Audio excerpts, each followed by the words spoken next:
Assalamualaikum warahmatullahi wabarakatuh. Kami dari kelompok 3 akan memaparkan materi tentang penanganan hewan coba dengan cara intraperitoneal.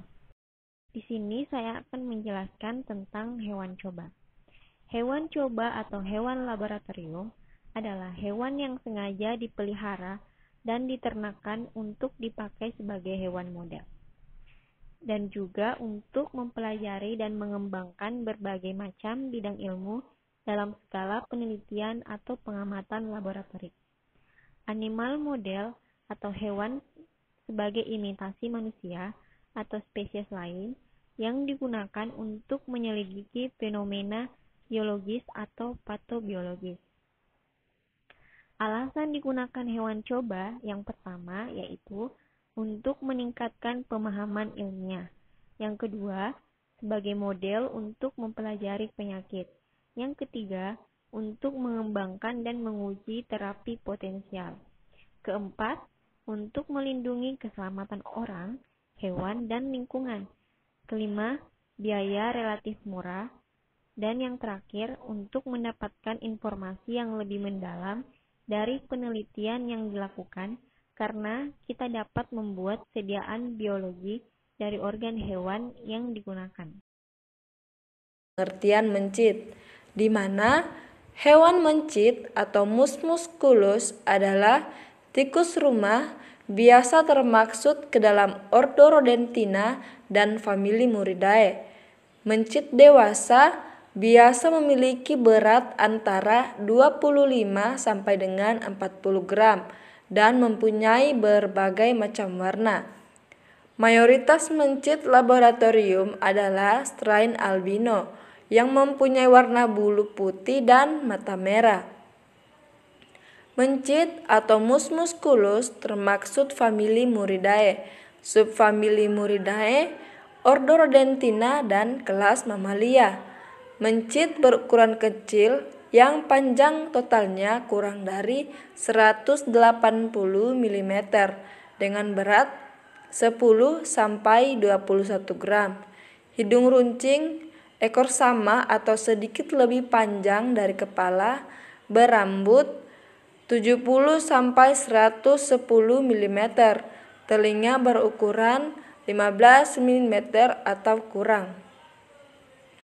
Di mana mencit Mus musculus sering digunakan untuk percobaan farmakologi karena penanganannya mudah dan harganya murah, terutama di dalam penapisan in vivo efek atau aktivitas farmakologi suatu bahan uji. Secara alamiah, mencit Mus musculus melakukan aktivitas hidupnya, terutama makan, berlindung, bersarang, dan berkembang biak di dalam rumah. Jenis ini dikenal sebagai tikus komersial rodent atau sinantropik, karena hidupnya di lingkungan pemukiman manusia. Di sekitar kita, mencit banyak dijumpai di berbagai lingkungan rumah, atap, sela-sela dinding, dapur, lemari, gudang, kantor, pasar, dan lain-lain. Foritonium adalah membran serosa rangkap yang sebesar dalam tubuh yang terdiri dua bagian utama, yaitu foritonium parietal yang melapisi dinding rongga abdominal dan rongga foritonium visceral yang meliputi semua organ yang berada pada di dalam rongga tersebut. Pengertian injeksi intraperitoneal. Injeksi intraperitoneal atau IP adalah penyuntikan suatu zat dalam peritoneum atau rongga tubuh. Secara umum diperlukan cairan pengganti darah dalam jumlah yang besar atau bila tekanan darah rendah atau masalah lain. Menghalangi penggunaan pembuluh darah yang sesuai untuk injeksi intravena. Cara memegang mencit. Beberapa hal yang berkaitan dengan teknik perlakuan terhadap mencit sesuai tujuan penelitian adalah cara memegang mencit. Idealnya dalam memegang mencit, ekor mencit dipegang di daerah tengah ekor dengan tangan kiri, leher dipegang dengan tangan kanan dan jangan terlalu mengencet. Jari telunjuk dan ibu jari memegang kuduk dan jari kelingking menjepit ekor. Penimbangan mencit dilakukan dengan cara memasukkan mencit ke dalam selongsong. Kemudian, timbang mencit dengan timbangan. Perhitungan berat badan mencit didapatkan dari berat mencit dan selongsong dikurangi berat selongsong. Untuk mengetahui mencit jantan dan betina, dilakukan dengan cara melihat jarak antara skrotum dan papila genitalis.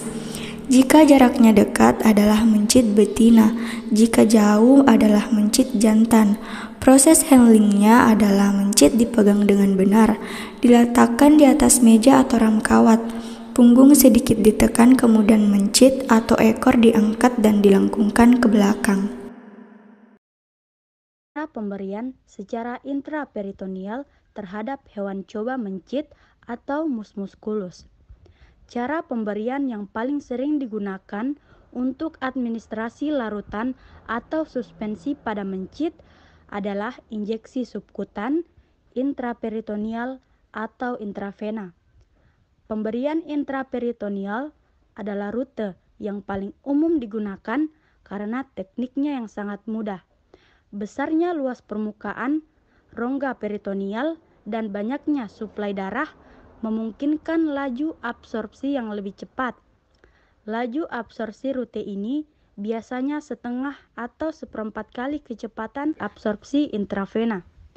Keterbatasan injeksi intraperitoneal adalah sensitivitas jaringan terhadap substansi yang dapat mengiritasi dan kurangnya toleransi terhadap larutan dengan pH non-fisiologis. Larutan harus isotonis dan volume cairan yang cukup banyak dapat dimasukkan secara intraperitoneal.